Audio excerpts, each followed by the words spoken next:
الحمد لله رب العالمين والعاقبة للمتقين والصلاة والسلام على سيد الأنبياء والمرسلين اما بعد فاعوذ باللہ من الشیطان الرجیم بسم اللہ الرحمن الرحیم قل لا اسألكم علیہ اجرا الا المودۃ فی القربى صدق اللہ العظیم وصدق رسولہ النبی الکریم الامین ان اللہ ملائکتہ یصلون علی النبی یا ایہا الذین آمنوا صلوا علیہ وسلموا تسلیما۔ درود پاک پڑھ لیجیے۔ الصلاۃ والسلام علیک یا رسول اللہ وعلی آلک واصحابک یا حبیب اللہ۔ الصلاۃ والسلام علیک یا رحمۃ للعالمین وعلی آلک واصحابک یا شفیع المذنبین۔ لب کھولتے ہیں مدحت سرکار کے لیے، لب کھولتے ہیں مدحت سرکار کے لیے، ہم جی رہے ہیں سید ابرار کے لیے، ہم جی رہے ہیں سید ابرار کے لیے، اور عرض و سما میں جو بھی خدا نے بنا دیا،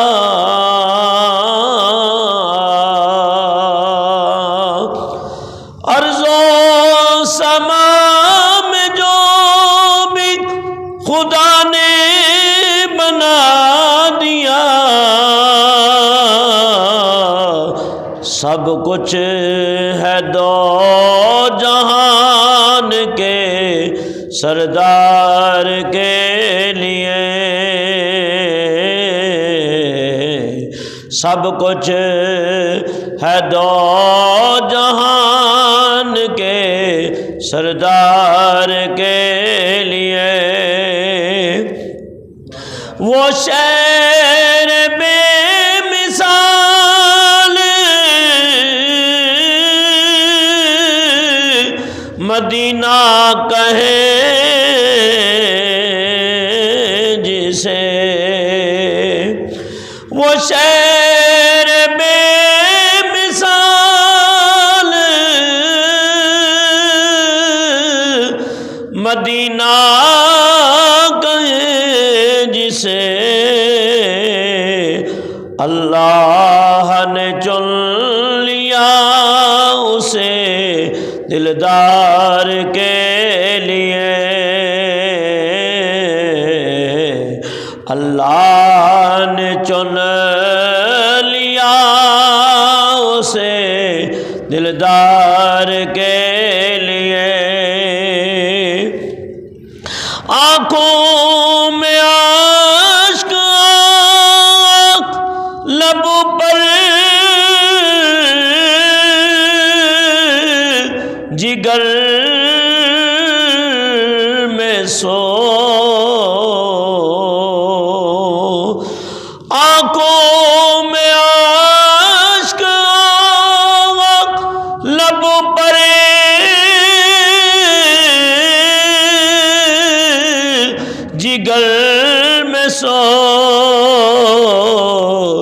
نسخہ یہی ہے عشق کے بیمار کے لیے، نسخہ یہی ہے عشق کے بیمار کے لیے، نسبت ظہوری روضہ اطہر سے ہو گئی، نسبت ظہوری روضہ اطہر سے ہو گئی، لاکھوں سلام اس در و دیوار کے لیے، لاکھوں درود و سلام اس در و دیوار کے لیے، لب کھولتے ہیں مدحت سرکار کے لیے، ہم جی رہے ہیں سید ابرار کے لیے۔ حمد و ثنا بعد نعت مصطفیٰ علیہ تحیت و ثنا۔ قرآن کریم کی آیہ کریمہ کا کچھ حصہ تلاوت کرنے کا شرف حاصل کیا ہے۔ دعا ہے اللہ تعالیٰ حق بیان کرنے، حق سننے اور حق کو قبول کرنے اور اس پر قائم رہنے کی اللہ تعالیٰ ہم سب کو توفیق عطا فرمائے، اور نبی کریم علیہ بیٹا ادھر آ کے بیٹھ جاؤ، نبی کریم علیہ السلام کی کامل ترین محبت اللہ تعالیٰ ہم سب کو عطا فرمائے۔ شعبان المعظم کا مہینہ شروع ہو چکا ہے، اور یہ وہ مہینہ ہے کہ نبی پاک صلی اللہ علیہ وسلم فرماتے ہیں کہ رجب اور ماہ رمضان کے درمیان ایک مہینہ ہے، یغفل الناس، اکثر لوگ اس مہینے کی شان سے غافل ہیں۔ اور پھر نبی پاک صلی اللہ علیہ وسلم فرماتے ہیں شعبان و شہری، شعبان میرا مہینہ ہے، و رمضان و امتی، رمضان میری امت کا مہینہ ہے۔ اور پھر فرمایا سیدہ عائشہ صدیقہ رضی اللہ تعالی عنہ فرماتی ہیں کہ نبی پاک صلی اللہ علیہ وسلم ماہ رمضان کے علاوہ جس مہینے میں کثرت سے روزے رکھتے تھے وہ شعبان المعظم کا مہینہ، اور 15ویں شعبان المعظم وہ مبارک رات ہے کہ جس میں اللہ تعالیٰ فرماتا ہے کہ انا انزلنا فی لیلۃ مبارکۃ انا کنا منذرین، بے شک ہم نے قرآن کو اس لیلہ مبارکہ کے اندر نازل فرمایا۔ اسے لیلۃ الرحمت بھی کہتے ہیں، اور لیلۃ المغفرہ بھی کہتے ہیں، یعنی بخشش کی رات، اور لیلۃ الکنز، اور اس کو لیلۃ الدعا بھی کہتے ہیں کہ دعاؤں کی قبولیت کی رات ہے۔ اور اس رات کو نبی پاک صلی اللہ علیہ وسلم مشکات کی حدیث مبارکہ ہے، نبی پاک صلی اللہ علیہ وسلم فرماتے ہیں کہ میں 15ویں شعبان المعظم کی رات کو اپنی زوجہ سیدہ عائشہ صدیقہ رضی اللہ تعالی عنہ کے گھر آرام کر رہا تھا کہ میرے پاس جبرائیل امین علیہ السلام آئے اور آ کے عرض کرنے لگے یا رسول اللہ، آپ آسمان کی طرف دیکھیں اور اپنی امت کے لیے بخشش کی دعا کریں کہ اللہ تعالیٰ نے اپنی رحمتوں کے 300 دروازے کھول دیے ہیں۔ تو اس رات اللہ تعالیٰ آسمان دنیا پہ نزول جلال فرماتا ہے، اور ساری رات اس کی رحمت برستی ہے۔ فرشتوں کا نزول ہوتا ہے، قرآن پاک کا نزول اس رات ہوا۔ سب سے پہلے اللہ تعالیٰ نے قرآن کریم کو لوح محفوظ پہ محفوظ کیا، جیسے اللہ تعالیٰ ارشاد فرماتا ہے ذالک الکتاب لا ریب فیہ، یہ وہ رات ہے، فرمایا یہ وہ کتاب ہے جس کو ہم نے لا ریب کتاب قرار دیا ہے، اس کے اندر کوئی شک و شبہ نہیں۔ ذالک الکتاب، ذالک اشارہ بعید ہے، یعنی دور کی طرف ذالک اشارہ کرتا ہے، ہوا بھی دور کی طرف اشارہ ہے، ذالک وہ بھی دور کی طرف اشارہ ہے، تو ذالک الکتاب یہ وہ کتاب ہے۔ تو کون سی کتاب ہے؟ آگے خود قرآن کریم خود ہی جواب دیتا ہے۔ اللہ تعالیٰ ارشاد فرماتا ہے بل ہوا قرآن مجید فی لوح محفوظ، فرمایا کہ یہ وہی کتاب ہے جس کو اللہ تعالیٰ فرماتا ہے بل ہوا قرآن مجید،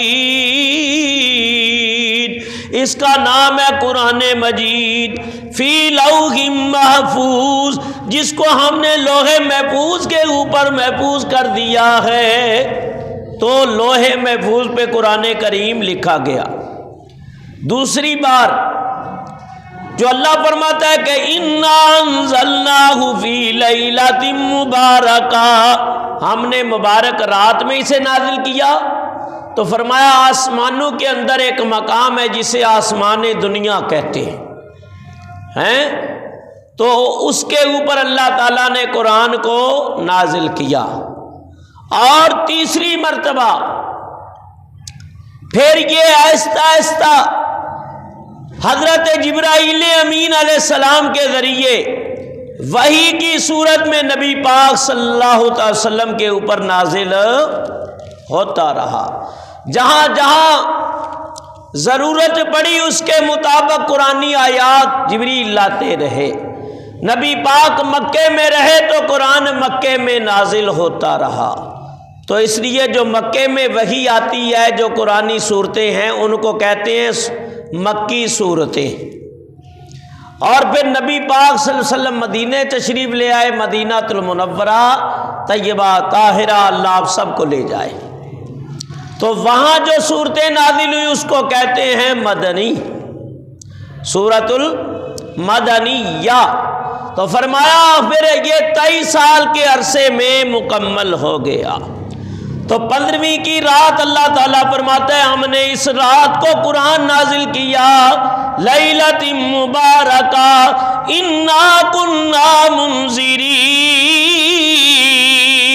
اور اللہ فرماتا ہے ہم ہی ڈر سنانے والے ہیں۔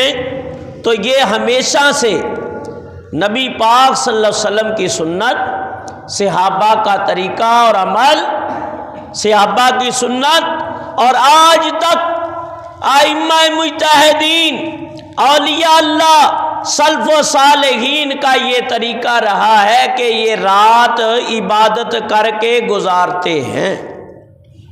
تو عبادت کر کے رات کو گزارنا، بہت سارے کہتے ہیں نہیں جی نہیں جاگنا چاہیے اس رات ہے۔ پہلے کتنی نمازیں پڑھی ہیں تم نے جو ایک رات کے لیے روکتے ہو لوگوں کو، نہیں جاگنا چاہیے۔ مجھے یہ بتاؤ، قرآن کریم کی تو یہ واضح طور پہ آیت ہے کہ رات کو اللہ والے کیسے گزارتے ہیں۔ چلو میری بات ہوتی تو آپ سوچتے بھئی مولوی صاحب نے کوئی اپنی طرف سے ہی کوئی بات گھڑ لی ہے، کوئی مسئلہ گھڑ لیا ہے، تو قرآن کی آیت تو نہیں گھڑی جا سکتی۔ اب سنو قرآن کریم کی آیت، اب اللہ دے رہا ہوں بڑا مستند۔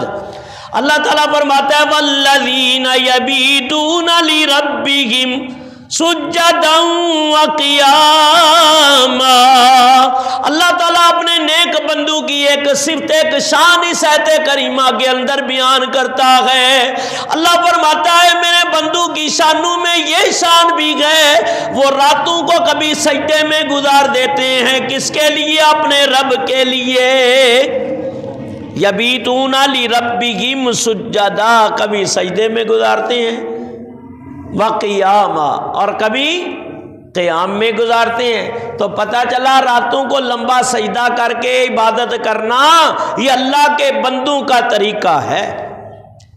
کبھی رات قیام میں گزر جاتی ہے نفل پڑھتے پڑھتے، لمبے لمبے سجدے کرتے، تو قرآن کریم 19واں پارہ فرمایا یہ آیت اس بات کی بار بار پکار کے لوگوں کو یہ بات باور کرا رہی ہے کہ راتوں کو جاگنا اللہ کے نیک بندوں کی شان ہے۔ تو اگر 15ویں کو جاگ لیا تو یہ رسول اللہ کی سنت ہے۔ نبی پاک علیہ الصلوۃ والسلام فرماتے ہیں یہ رات جبریل نازل ہوئے، عرض کی یا رسول اللہ ذرا اپنا سر انور آسمانوں کی طرف اٹھائیں، آج اللہ تعالیٰ نے رحمت کے 300 دروازے کھول دیے ہیں۔ تو نبی پاک اپنی زوجہ کے بستر سے اٹھے، حضرت سیدہ عائشہ صدیقہ رضی اللہ تعالی عنہا کے بستر سے اٹھے اور سیدھے جنت البقیع میں حضور تشریف لے گئے۔ وہاں جا کر اللہ آپ کو لے جائے اس مقام پہ، مجھے 2 بار حاضری ہوئی ہے، پھر تمنا ہے اللہ پھر لے جائے۔ تو 10,000 سے زیادہ صحابہ کرام اس قبرستان کے اندر، جسے کہتے ہیں جنت البقیع، کیا کہتے ہیں؟ جنت البقیع۔ پہلے اس کا نام تھا بقیع غرقد، جب حضور تشریف لے گئے اب اسے کہتے ہیں جنت البقیع ہیں، یعنی یہ جنت کا ٹکڑا ہے، ٹکڑا جس میں 10,000 سے زیادہ صحابہ کرام آرام فرما ہے۔ سیدہ عائشہ صدیقہ رضی اللہ تعالیٰ کا مزار بھی یہاں، وہ بھی یہاں آرام فرما ہے۔ نبی پاک کی کچھ ازواج بھی یہاں، حضور کی رشتہ داری میں پھپھیاں، نواسیاں اور بہت سارے صحابہ، حضرت جعفر طیار، حضرت امام زین العابدین، حضرت امام حسن، حضرت بی بی فاطمہ الزہرا۔ پھر کبھی موقع ملا تو جنت البقیع کے اوپر میں بیان کروں گا۔ تو یہ آرام فرما ہے یہاں نبی پاک علیہ الصلوۃ والسلام کے رشتہ دار، آپ کے خاندان اور آپ کے اصحاب، صحابیات زادیاں، صحابہ کے لختے جگر، ان کے بیٹے یہاں آرام فرما ہیں۔ اب جو بات میں بتانا چاہتا ہوں اس کو سنو توجہ کے ساتھ۔ اللہ کے پیارے حبیب علیہ الصلوۃ والسلام تشریف لے گئے، نبی پاک نے سر سجدے میں ڈالا اور دعا کی، یا اللہ میری امت کی بخشش فرما، یا اللہ میری امت کی بخشش فرما۔ نبی پاک نے دعا کی۔ حضرت بی بی عائشہ فرماتی ہیں جب حضور میری آنکھ کھلی، میں نے نبی پاک کو اپنے بستر پہ موجود نہ پایا، تو میں خوشبو کے سہارے تلاش کرتی کرتی جنت البقیع میں پہنچ گئی۔ نبی پاک فرمانے لگے، اے میری عائشہ صدیقہ، آج کی رات عبادت کی رات ہے، اللہ کی رحمتوں کا نزول ہوتا ہے، میں چاہتا ہوں اس رات کو جاگ کے گزاروں۔ تو آج لوگ کہتے ہیں نہیں جی یہ رات جاگ کے نہیں گزارنی چاہیے۔ پھر کیسے گزارنی چاہیے؟ ساری راتیں تو تمہاری کبھی ٹی وی دیکھتے، کبھی یوٹیوب دیکھتے، کبھی فیس بک کے اوپر پتہ نہیں اور کہاں کہاں گزر جاتی ہے۔ تو اس سے بہتر بات نہیں ہے اللہ اور اس کے رسول کے ذکر میں گزر جائے، قرآن کی تلاوت کرتے ہوئے گزر۔ اور بعض بزرگوں کا طریقہ ہے کہ یہ رات جب آتی ہے تو عصر کے بعد 7 بیری کے پتوں سے پانی گرم کر کے غسل کیا جاتا ہے اور سارا سال جادو سے وہ بندہ محفوظ ہو جاتا ہے۔ یہ بزرگوں کا طریقہ رہا ہے۔ اور 6 نفل پڑھے جاتے ہیں مغرب کے بعد، 2 رکعت، اور اس کے بعد پھر سورہ یاسین۔ 2 رکعت درازی عمر بالخیر کے لیے ہے، اور 2 جو ہے وہ رزق میں فراوانی اور آفات و بلیات سے بچنے کے لیے، اور 2 جو ہے بخشش و مغفرت کے لیے۔ ہر 2 نفل کے درمیان جو ہے سورہ یاسین کی تلاوت ہوتی ہے، اور عشاء کے بعد پھر ذکر و بیان ہوتا ہے۔ اس رات لوگ قبرستانوں میں جاتے ہیں تو اس وجہ سے جاتے ہیں کہ نبی پاک کی سنت ہے، جانا چاہیے قبرستان میں۔ بہرحال یہ شعبان المعظم کی موٹی موٹی باتیں، اس کی فضیلت کی جو میں نے آپ کے سامنے بیان کی ہے۔ آج کا ہمارا موضوع ہے نواسۂ رسول، راکب دوش پیغمبر، سید الشہداء، امام علی مقام، امام حسین رضی اللہ تعالی عنہ۔ آپ کا اسم گرامی ہے حسین اور کنیت ہے ابو عبداللہ، لقب ہے سبط رسول، ریحانۃ الرسول، حسین بن علی بن ابی طالب بن عبد المطلب بن ہاشم بن عبد مناف بن قصی بن کلاب بن مرہ بن کعب بن لوی بن غالب بن فہر بن مالک بن نضر بن کنانہ، اور آپ کی والدہ ماجدہ حضرت سیدہ فاطمہ الزہرا بنت رسول رضی اللہ تعالی عنہا وصلی اللہ تعالی علیہ وسلم۔ 4 ہجری 5 شعبان المعظم مدینہ پاک کے اندر حضرت فاطمہ الزہرا کے گھر حضرت امام علی مقام امام حسین کی ولادت باسعادت ہوتی ہے، اور ولادت سے پہلے حضرت ام فضل حضور کی چاچی جان جو حضرت عباس کی زوجہ ہے، عبداللہ بن عباس کی والدہ ہے، فرمایا حضرت عباس کی زوجہ سرکار کی چاچی دان ام الفضل بنت الحارث، حضرت ام فضل بنت حارث کہتی ہیں انا دخلت علی رسول اللہ، کہ میں نے خواب دیکھا تھا تو میں نبی کریم علیہ الصلوۃ والسلام کی بارگاہ میں پہنچی اس خواب کی تعبیر لینے کے لیے ہیں۔ تو خواب کی تعبیر ہر کوئی نہ بتا سکتا ہے، نہ ہر ایک کو اس کا علم ہوتا ہے، لیکن نبی پاک صلی اللہ علیہ وسلم کے کئی خواب ایسے ہیں، اور خواب بھی نبوت کے اجزاء میں سے 40واں جز ہوتا ہے۔ اور خواب یاد رکھو نمازی آدمی کا ہوتا ہے، متقی پرہیزگار کا خواب سچا ہوتا ہے۔ اور جہاں جس کو دیکھو امام صاحب بتائے مجھے میرا خواب کیسا ہے، نماز ایک نہیں پڑھنی، بندے دے پترا والا کوئی کام نہیں ہے، تے خواب بیان کر دینے ہے جی امام صاحب میرا یہ خواب، میں کہا نماز نہیں پڑھتا تو تیرا کوئی خواب ہی نہیں ہے، خواب اسی کا ہے، اور حقیقت پہ مبنی بھی اسی کا ہوتا ہے جو اللہ کا نیک بندہ ہوتا ہے، متقی پرہیزگار ہوتا ہے۔ صحابہ کرام جو خواب دیکھے وہ بھی حقیقت کے اوپر مبنی، حضرت ابو بکر صدیق نے خواب دیکھا وہ بھی حقیقت کے اوپر مبنی، حضرت ابراہیم علیہ السلام نے خواب دیکھا، خواب کے اوپر عمل کیا، اس کو حقیقی جامہ پہنایا، تو اللہ فرماتا ہے کہ اے پیارے ابراہیم، یا ابراہیم قد صدقت الرؤیا انا کذالک نجزی المحسنین، اے ابراہیم علیہ السلام تو نے خواب کو سچا کر دکھایا، بے شک ہم محسنین کو ایسا ہی بدلہ دیتے ہیں۔ اور اسی طرح نبی پاک نے کئی خواب دیکھے جو بخاری کے اندر ذکر ہیں، حضرت فاروق اعظم نے دیکھے، عثمان غنی نے دیکھے، حیدر قرار نے دیکھے، دیگر اکابرین صحابہ نے دیکھے، تو واقعہ وہ خواب حقیقت کے اوپر مبنی تھے۔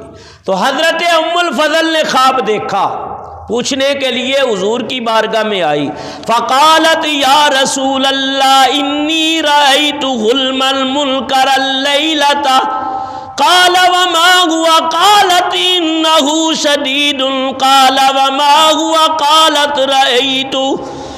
ام فضل حضور کی چاچی نبی پاک علیہ السلام کی بارگاہ میں حاضر ہوئی، عرض کرنے لگی یا رسول اللہ صلی اللہ علیہ وسلم، میں نے ایک بڑا ہی بھیانک اور ڈراؤنا خواب دیکھا ہے۔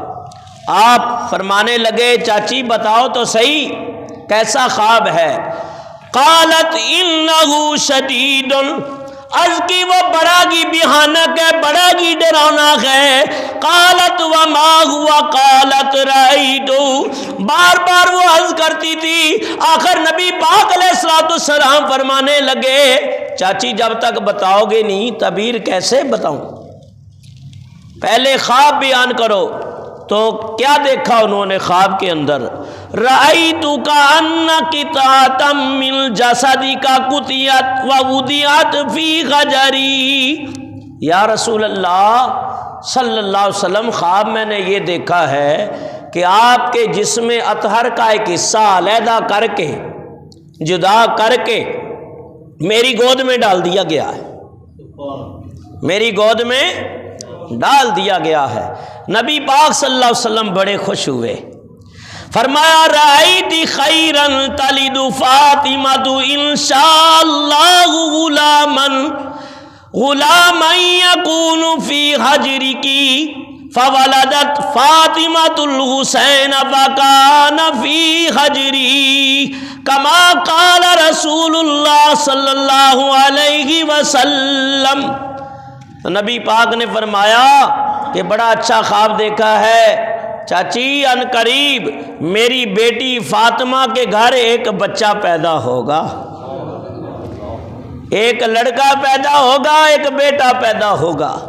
بڑا ہی پیارا خواب ہے تو خواب کی تعبیر نبی پاک نے دی، اور پھر ویسے ہی ہوا۔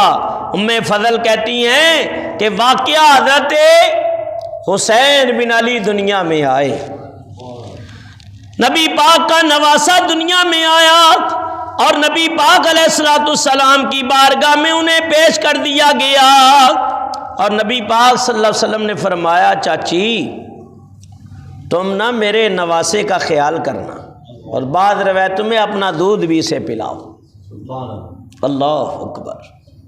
تو آپ فرماتی ہیں ہم نے غسل دے کے تیار کر کے، اللہ اکبر، حضرت امام علی مقام کو نبی پاک علیہ الصلوۃ والسلام کی بارگاہ میں پیش کر دیا گیا، اور فرماتی ہیں حضور کی گود میں دیا تو میرا دھیان بٹ گیا۔ ام فضل کیا کہتی ہیں؟ میرا دھیان تھوڑی دیر کے لیے ادھر ادھر ہو گیا، بٹ گیا، یا کسی کام میں لگ گئی۔ ثم كانت منی التفاتۃ فإذا عین رسول اللہ صلی اللہ علیہ وسلم تحریقان الدموع قالت، تو آپ فرماتی ہیں جب میں نے توجہ کی تو حضور کی آنکھوں سے آنسو گر رہے تھے۔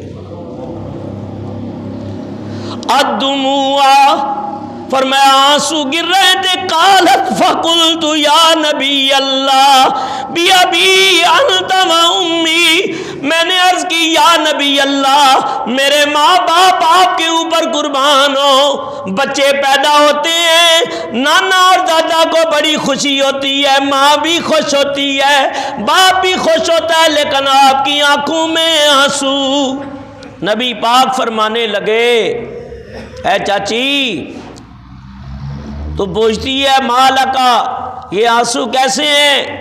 فرمایا قال آتانی جبرائیل علیہ السلام فاخبرنی ان امتی ستقتل ابنی آدھا، جبرائیل امین علیہ السلام میرے پاس ابھی آئے، اور مجھے اللہ کی طرف سے سلام بھی پیش کیا، اور ساتھ خوشخبری بھی دی، ولادت کی مبارکبادی بھی دی، اور ساتھ یہ بھی غمناک خبر دی کہ ان قریب آپ کا یہ شہزادہ، آپ کا یہ نواسہ، آپ کا یہ بیٹا میدان کربلا میں شہید کر دیا جائے گا۔ فقلت هذا قال نعم واتانی بتربتی یا تربتی من تربتی حمراء، فرمایا کہ بتربتی من تربتی حمراء، یعنی جبریل آئے ہیں اور مجھے جس مقام پہ یہ میرا لال میرا نواسہ شہید کیا جائے گا اس مقام کی مٹی لے کے میرے پاس آئے ہیں۔ اور ایک روایت اور ہے، حضرت ام سلمہ رضی اللہ تعالی عنہ، یہ حضور کی زوجہ ہے، بعض روایتوں میں ہے کہ انہوں نے 59 ہجری کے اندر وصال فرما لیا تھا، تو 2 سال بعد واقعہ کربلا ہوا۔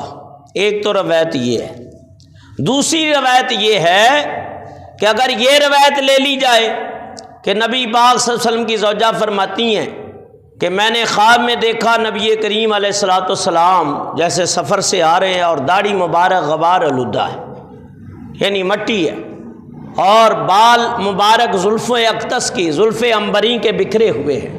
میں نے عرض کی یا رسول اللہ آپ نے کیسی حالت بنا رہی ہے؟ فرمایا اے ام سلمہ میں ابھی میدان کربلا سے آ رہا ہوں، میرے نواسے کو شہید کر دیا گیا۔ اگر دوسری روایت لے لی جائے کہ یہ تو 60 ہجری سے پہلے وصال فرما گئی تھی، حدیث مشکات کی ہے، 2 سال بعد یہ واقعہ کربلا ہوا، تو رب اس پہ بھی قادر ہے کہ آپ کی زندگی میں ہی اللہ تعالیٰ نے یہ خواب آپ کو دکھا دیا جو بعد میں حقیقت بننا تھا۔ ایسا ہو سکتا ہے کیونکہ قرآن سے ثابت ہے۔ حضرت یوسف علیہ السلام نے خواب دیکھا تھا، 2 خواب دیکھے تھے نا، ایک خواب تو یہ دیکھا تھا کہ انی رأیت 11 کوکبا والشمس والقمر رأیتہم لی ساجدین۔ اس لیے میں ہر بات واضح کرتا ہوں، میری عادت ہے، تاکہ کوئی سکم باقی نہ رہے۔ کوئی اعتراضات اگر ہوتا ہے، معترضین اعتراض کرتے ہیں، منکرین ہمیشہ کوئی نہ کوئی ایسا جملہ کرتے ہیں، تو میں یہ حوالہ اس لیے دے کے بات کو آگے بڑھا رہا ہوں تاکہ ان تمام معترضین کا اعتراض رد ہو جائے، کوئی گنجائش باقی نہ رہے اعتراض کرنے کی، تو فرمایا حضرت یوسف علیہ السلام کہنے لگے انی رأیت 11، اے میرے ابا جان، اے میرے والد کریم، مشفق والد کریم، میں نے ایک خواب دیکھا ہے۔ کہا کہ بیٹا کیا خواب دیکھا ہے؟ تنہائی میں یعقوب نبی اپنے بیٹے کو لے گئے، کہا انی رأیت 11 کوکبا، میں نے 11 ستارے دیکھے، ایک چاند دیکھا اور ایک سورج دیکھا، وہ سارے ہی میرے کو سجدہ کر رہے تھے۔ جبکہ یہ خواب کی تعبیر تقریباً 30-40 سال بعد جا کے پوری ہوئی۔ پھر دوسرا خواب کیا دیکھا؟ وہ بادشاہ نے دیکھا کہ 7 بالیاں خشک ہیں اور 7 ہری ہیں، وہ خشک ہری کے ساتھ لگتی ہیں تو اس کو بھی خشک کر دیتی ہیں۔ تو آپ نے اس کی تعبیر یہ بتا دی تھی کہ 7 سال فراوانی نعمت کے آئیں گے، خوب بارشیں ہوں گی، بڑی بارشیں ہوں گی، تو اناج زیادہ بونا، زیادہ کاش کرنا ہے، اور 7 سال اس کے بعد کا سالی کے آئیں گے، تو سارے ملکوں میں کا سالی آئے گی۔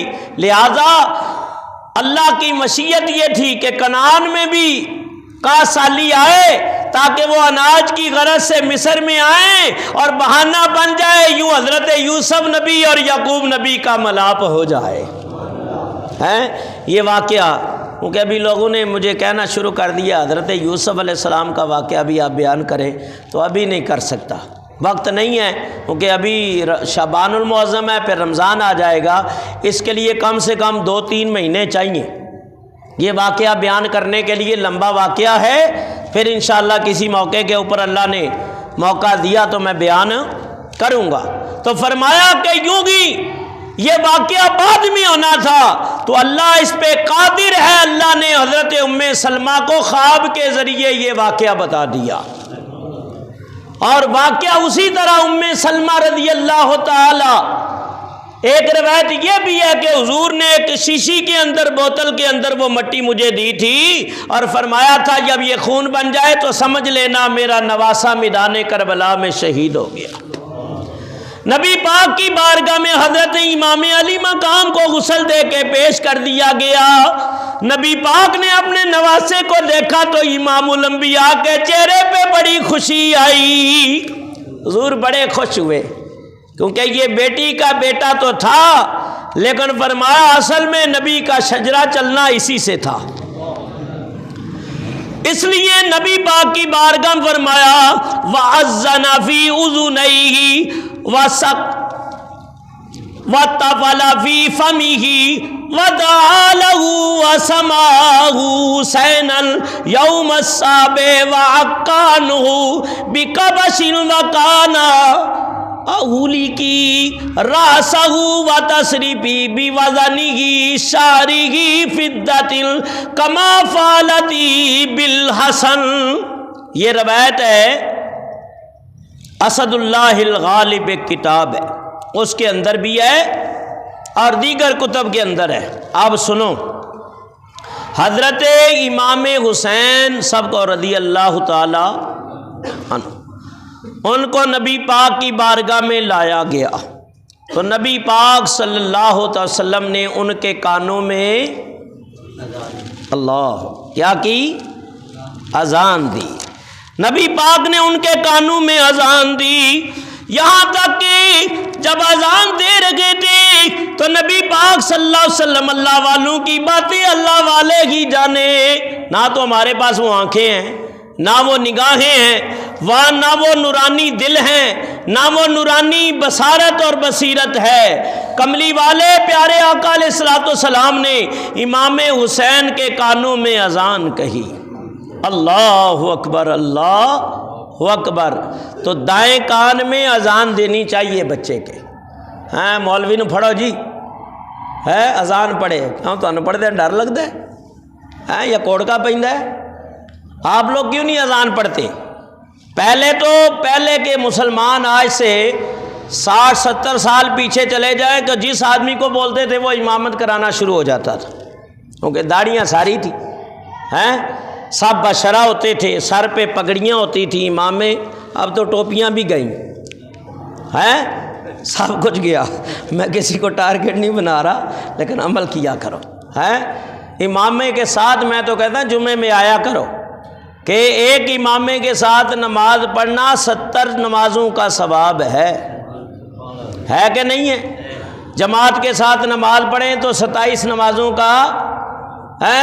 جب تک مائیں بالکل پردے میں تھیں تو اولاد بھی باحیا تھی، اور مسلمان شریعت میں تھا تو اولاد فرما بردار تھی، اور ماں پیو دو وہی ننگے ہو گئے، سب کو جی گیا اللہ الامان والحفیظ۔ تو اللہ ہدایت دے، لیکن ٹھیک ہے ہمارے بزرگ کہہ رہے صدیق بھائی اللہ ہدایت دے، بے شک اللہ ہدایت دیتا ہے، دیتا اسی کا جو لینا چاہے، جیڑا انہیں نے لینی نہیں ہدایت دے پاسے جانا نہیں، انہوں ہدایت کتوں ملے؟ ہدایت مانگا کرو۔ بہرحال مختصر آقا علیہ الصلوۃ والسلام نے امام علی مقام کے کانوں میں اذان کہی اور ساتھ ہی فرمایا بیٹا حسین، بیٹا حسین، یہ تیرے نانا محمد مصطفیٰ صلی اللہ علیہ وسلم کی آواز ہے، بیٹا حسین اس آواز کی لاج رکھ لینا۔ اور یہ تو نانا جانے یا نواسا جانے، نواسے نے کیا جواب دیا اور نانا نے کیا حکم فرمایا، اور نواسے نے آنکھیں کھول دی اور نانا کے چہرہ والضحیٰ پہ نواسے نے نظر کی اور فرمایا کہ نانا پاک کی طرف دیکھا، نگاہ سے نگاہ ملی، حضرت امام علی مقام کی نگاہوں میں جواب دیا آپ کی نگاہوں نے، نانا جان فکر نہ کرنا، اگر آواز آپ کی ہے تو کان بھی تو حسین کے ہیں۔ لوگ مسجدوں میں قرآن پڑھتے ہیں، ممبروں پہ قرآن پڑھتے ہیں، مصلوں پہ قرآن پڑھتے ہیں، نانا جان اگر وقت آیا تو نیزے پہ تیرا نواسا قرآن کی تلاوت کر کے دنیا کو سنا جائے گا۔ اللہ اکبر۔ جب تک یہ دنیا قائم رہے گی میرے بزرگوں اور دوستوں، امام علی مقام کا نام زندہ رہے گا۔ اس لیے نہیں کہ وہ نواسہ رسول ہے، اس لیے نہیں کہ وہ جگر گوشہ بطول ہے، اس لیے نہیں کہ وہ نور نگاہ علی ہیں، اور نواسہ رسول ہونا بھی بڑی بات ہے، فاطمہ الزہرا کا لخت جگر ہونا بھی بڑی بات ہے، علی مرتضیٰ کا نور نگاہ ہونا بھی بڑی بات شجاعت ہے، لیکن بات اس وجہ سے حسین کا نام زندہ رہے گا کہ اس نے وہ شجاعت، وہ بہادری دکھائی ہے کہ لوگ فرمایا وضو کر کے مسجد میں سجدہ کرتے ہیں اور سبحان ربی الاعلیٰ کی صدا بلند کرتے ہیں، حسین نے کربلا کے ٹیلے پر سجدہ کر کے اللہ کی کبریائی کی عظمت کو بلند کیا ہے کہ اس کی ہمت پر علی شیر خدا کو ناز ہے، اس کی ہمت پر علی شیر خدا کو ناز ہے، اور اس نواسے پر محمد مصطفیٰ کو ناز ہے۔ میاں سجدے تو سب نے کیے پر اس کا نیا انداز ہے، اس نے وہ سجدہ کیا جس پر خدا کو ناز ہے، اس نے وہ سجدہ کیا جس پر نبی کو ناز ہے۔ تو نبی پاک صلی اللہ علیہ وسلم نے ان کے کانوں میں اذان کہی اور نگاہوں کے اندر اشارے ہو گئے، اللہ برکت عطا، نگاہوں میں اشارے ہو گئے، یوں نانا محمد مصطفیٰ صلی اللہ تعالی وسلم نے اپنے نواسے کی تربیت کی۔ میں بات ایک بتانے لگا ہوں، توجہ سے سنو، بڑی پیاری بات آئی ہے۔ فرمایا کہ جنگ کا مقام ہے اور نبی پاک صلی اللہ علیہ وسلم صفیں درست فرما رہے ہیں، نیزے کی نوک سے صفیں درست فرما رہے ہیں، اور فرماتے فرماتے ایک شخص آگے بڑھے ہوئے تھے، حضور نے نیزے کی نوک سے ان کو تھوڑا سا، عکاشہ بن محصن سب کو رضی اللہ تعالی عنہ، نبی پاک صلی اللہ علیہ وسلم نے فرمایا کہ اگر کسی کو تکلیف میری ذات سے پہنچی ہو تو بدلہ لے سکتے ہیں۔ تو حضرت عکاشہ بن محصن آگے بڑھے، یا رسول اللہ، ہاتھ کھڑا کیا کہ یہ آخری وقت تھا حضور کا، وہ واقعہ چلا گیا، وقت گزر گیا اور حضور کے سر انور پہ پٹی بندھی ہوئی ہے، اور حضرت علی مرتضیٰ نے حضور کو سہارا دے کے ممبر پہ بٹھایا، اور یہ نبی پاک صلی اللہ علیہ وسلم کا دنیا سے جانے کا وقت ہے۔ اللہ کے حبیب نے فرمایا کسی کا حق دبایا تو وہ لے سکتا ہے، جبکہ نبی کسی کا حق دبا سکتا، بدلہ لینا ہے۔ عکاشہ بن محصن کھڑے ہو گئے، یا رسول اللہ فلاں جگہ یہ واقعہ ہوا تھا اور نیزے کی نوک تھوڑی سی چبھی تھی، میں چاہتا ہوں کہ بدلہ مل جائے۔ بہرحال واقعہ بڑا طویل ہے، مختصر کرتے ہوئے حضور نے فرمایا عکاشہ آ جا۔ صحابہ چیخ رہے ہیں اور کہتے ہیں عکاشہ نبی پاک تجھے پتہ ہے جس میں عطر علیل ہے، حضور کو تکلیف ہے اور نہ کر ایسا۔ کہنے لگے کسی کی بات نہیں سن رہے۔ حضرت عکاشہ بن محصن کے بارے میں آتا ہے، عرض کی یا رسول اللہ کہ میرا پیٹ اس وقت ننگا تھا، آپ بھی اپنے بدن سے کپڑا ہٹائیں۔ جب ہٹایا تو حضرت عکاشہ دوڑ کے آگے ہوئے اور حضور کو اپنے کلاوے میں لے لیا۔ اللہ، نبی پاک کے بدن اطہر کا بوسہ لیا۔ اللہ اکبر، درود پاک پڑھ۔ نبی پاک کے جسم اطہر کے بوسے لیے۔ یا رسول اللہ میں کون ہوتا ہوں آپ سے بدلہ لینے والا، ہماری تو جان آپ کے اوپر قربان ہے، ہمارے ماں باپ حضور پہ قربان ہے، ہماری اولادیں، ہمارا مال آپ کے اوپر قربان ہے، اور میں چاہتا تھا کہ ایک بار آپ کے بدن سے میرا جسم مس ہو جائے۔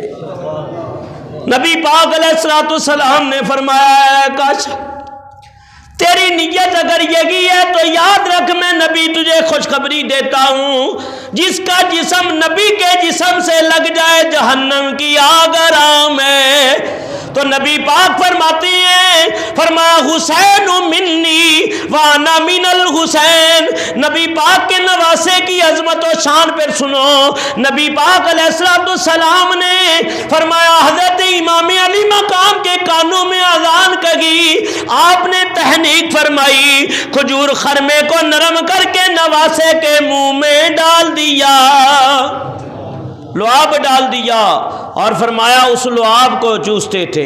لعاب الحسینی کما یمتس الرجل تمرۃ فرمایا نبی پاک علیہ الصلوۃ والسلام کے لعاب دہن کو امام علی مقام اس طرح چوس رہے تھے جیسے کوئی آدمی کھجور کو چوستا ہے۔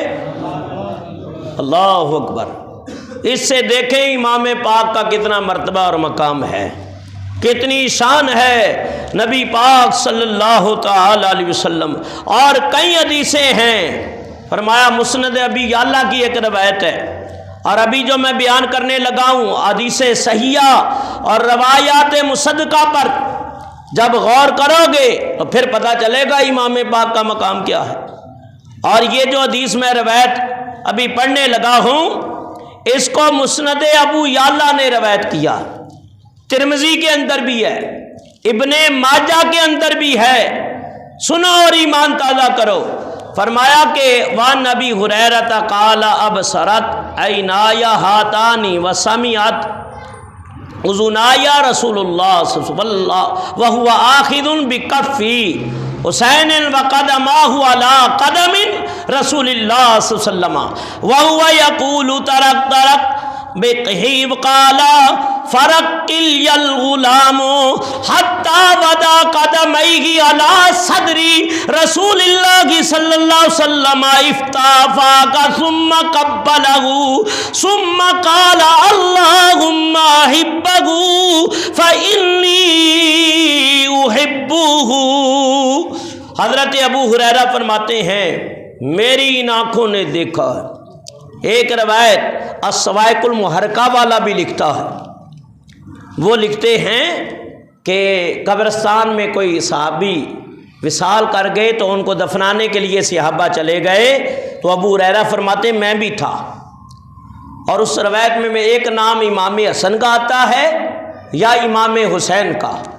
تو حضرت ابو ہریرہ فرماتے ہیں کہ امام پاک کے قدم مبارک جو ہے وہ جنت البقیع کی مٹی کے اوپر تھے، تو میں نے دیکھا کہ نواسہ رسول کو مٹی زیادہ لگ گئی ہے، تو میں اپنا رومال لے کے نا تو حضرت کے پاؤں اٹھا کے جھاڑنے لگا، جبکہ یہ عمر میں حضرت ابو ہریرہ بڑے تھے، ایسے جھاڑ رہے ہیں، کیوں کہ نبی پاک نے فرمایا حسین منی وانا من الحسین، مجھ سے ہے میں حسین سے۔ نبی پاک کے صحابی اس طرح قدر کرتے تھے کہ رسول اللہ کو پیارے ہیں، ان کا ادب کرو گے تو اللہ بھی راضی ہو جائے گا، اس کے محبوب بھی راضی ہو جائیں گے، کہا اس طرح پاؤں جھاڑتے تھے۔ سبحان اللہ۔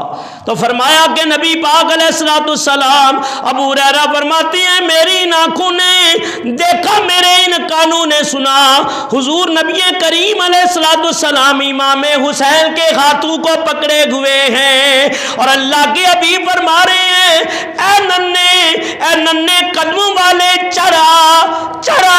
چنانچہ امام علی مقام جس میں عطر کے اوپر چڑھتے گئے، یہاں تک کہ امام علی مقام نے اپنا قدم نبی پاک کے سینے کے اوپر رکھ دیا۔ اللہ اکبر۔ تیری کیا اوقات ہے جو آج امام کے اوپر بھونکتا ہے، بغاوت کا الزام لگاتا ہے، شرم نہیں آتی، کہ فرمایا وہ جن کے قدموں کے عرش بوسے لے، جن کو رب فرمائے محبوبہ جو تو کہے گا وہی ہو جائے گا، اس سینہ مصطفیٰ کے اوپر قدم ننھی عمر میں کس کے آ رہے ہیں؟ حسین کے آ رہے ہیں۔ اور یہ قدم نبی پاک اپنے سینے کے اوپر لگوانا اپنی محبت اور اپنی خوشی قرار دیتے ہیں۔ فرمایا چڑھا ننے قدموں والے، یہاں تک کہ سینہ مصطفیٰ کے اوپر ان کے قدم چلے گئے۔ پھر نبی پاک فرمانے لگی ہے بیٹا اے حسین اپنا منہ کھول دو۔ تو جب انہوں نے کھولا تو امام علی مقام کے منہ کے اندر نبی پاک نے اپنی زبان ڈال دی۔ اللہ اکبر۔ اور وہ زبان مصطفیٰ کو چوس رہے تھے، اور پھر اللہ کے حبیب فرمانے لگے اللہم احبہ فإنی احبہ، یا اللہ میں حسین سے محبت کرتا ہوں، تو بھی اسی سے محبت فرما، اور جو ان سے محبت کرے مولا تو اس سے بھی محبت فرما۔ اور بہت ساری حدیثیں ہیں، ایک اور حدیث جابر بن عبداللہ سے روایت ہے، اور اس کو لکھا کس نے ہے؟ صحیح ابن حبان نے لکھا ہے، صحیح ابن حدیث کی بہت بڑی کتاب ہے، بس میرے پاس نہیں ہے، کاش آ جائے، صحیح ابن حبان، اور 15ویں جلد صفحہ نمبر 421 ہے، اور حدیث نمبر کیا ہے 6966۔ یہ حدیث وہاں موجود ہے۔ راوی کون ہے؟ جابر بن عبداللہ، سب کہو رضی اللہ تعالیٰ عنہ۔ کہتے ہیں سمیعت رسول اللہ صلی اللہ تعالیٰ علیہ وسلم یقول من سرہ ان ینظر الی سیدی شباب اہل الجنت فلینظر الی الحسین ابن علی۔ جابر بن عبداللہ فرماتے ہیں کہ نبی پاک صلی اللہ علیہ وسلم کو فرماتے سنا، جو شخص اہل جنت کے سردار کو دیکھنا چاہے میرے بیٹے حسین بن علی کو دیکھ لے۔ اور ایک اور روایت ہے الحسن والحسین سیدا شباب اہل الجنہ، کہ حسن و حسین جنتی نوجوانوں کے سردار ہے، جنتی عورتوں کی فاطمہ تو زہرا سردار ہے، اور نانا محمد مصطفیٰ تمام انبیاء مرسلین کے سردار ہیں، اور بابا علی قیامت تک جتنی ولایت ملے گی ان تمام کے شہنشاہ علی مرتضیٰ شیر خدا ہے۔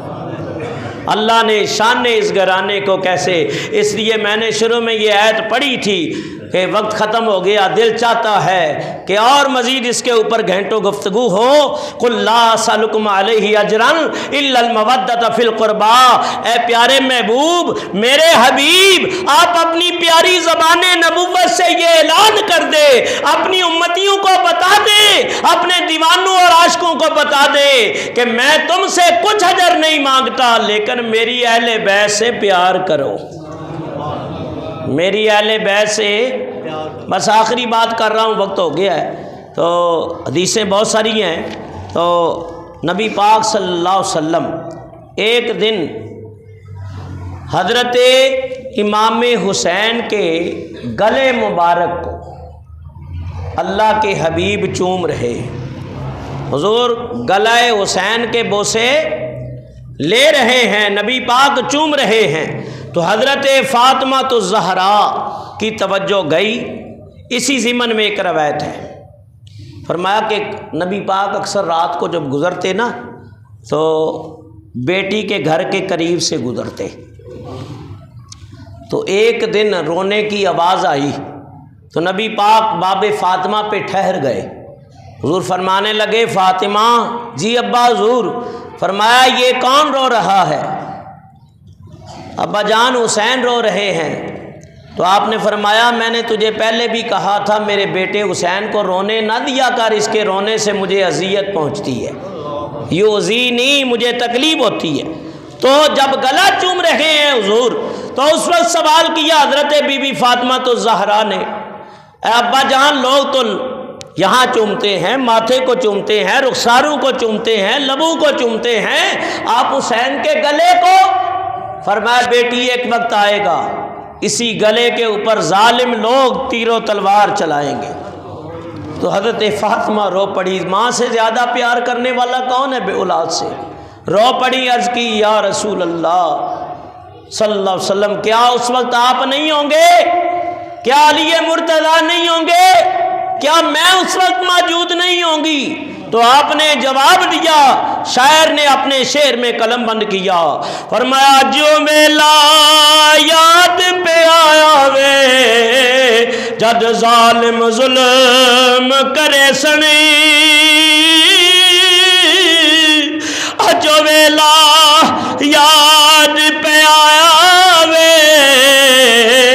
جد ظالم ظلم کرے سنی، اس میرے حسین دے گلے تے او تیر تلوار چلے سر۔ نبی پاک فرمانے لگے بیٹی میں بھی دنیا سے داغ مفارقت دے جاؤں گا، حیدر قرار بھی نہیں ہوں گے، آپ بھی دنیا سے چلی جائیں گی، یا ابا جان پھر کون ہوگا؟ فرمایا کہ زینب ہوگی جو اپنے دکھی بھائیا کی اس کیفیت کو محسوس کریں گی، نہ تو ہویں گی نہ میں ہوں گا، تے نہ ہو سی شیر خدا دا، نہ تو ہویں گی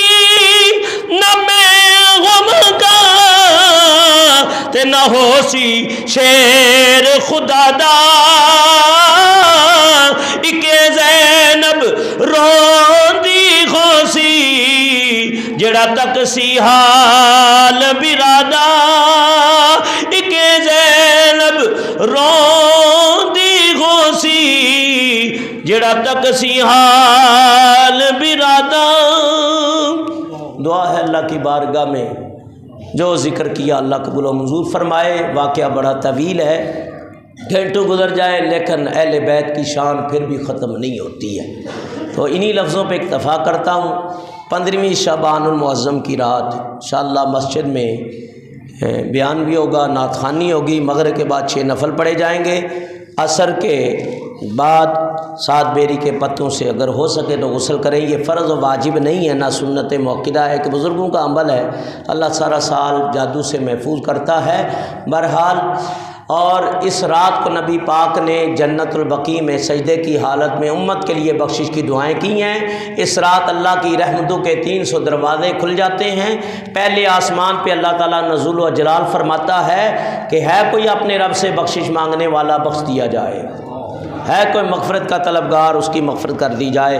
اس رات قبرستان بھی جائیں اور وہاں دعائیں کریں، اصالِ ثواب کریں، اور اس رات کو اللہ کی عبادت کرتے ہوئے گزاریں کہ پتہ نہیں کہ بہت سارے آپ میں ایسے ہوں گے، اور پوری دنیا میں اس رات موت و حیات کے فیصلے ہوتے ہیں۔ اس رات ماں باپ کے نافرمان کو نہیں بخشا جاتا، مشرک، جادوگر، قاتل، سود خور، زنا کرنے والا، شرابی، ان کی بخشش نہیں ہے۔ ہاں اگر توبہ کر لیں سچے دل سے تو اللہ تعالیٰ ان کو بخش دیتا ہے۔ بہت سارے ایسے ہوں گے جو بیٹھے ہوئے ہیں، آئندہ سال نہ ملیں، ہم نہ ہوں ہیں، تو نبی پاک فرماتے ہیں میں نے رات اس لیے یہ کہ جب میں فرشتے جائیں تو اللہ کی بارگاہ میں پہنچے تو یا اللہ تیرا حبیب اس وقت بھی عبادت میں تھا، جب گئے تھے تو اس وقت بھی عبادت میں تھا۔ تو اس رات کی قدر کریں۔ اللہ کے حبیب نے فرمایا لوگ اس سے غافل ہیں، اس رات سے، اس رات کو کوشش کریں کوئی برائی والا کام نہ کریں، کوئی ایسا کام نہ کریں جس سے اللہ رسول کی ناراضگی ہو۔ تو اللہ سے دعا ہے اللہ تعالیٰ یہ حضور کی ساری امت ہے، اللہ سب کی خیر فرمائے، میرے نبی کی اللہ امت کی سب کی خیر فرمائے۔ اللہ تعالیٰ شعبان المعظم کے صدقے فلسطین کو قبلہ اول کو آزادی عطا فرمائے۔ وما علینا الا البلاغ المبین۔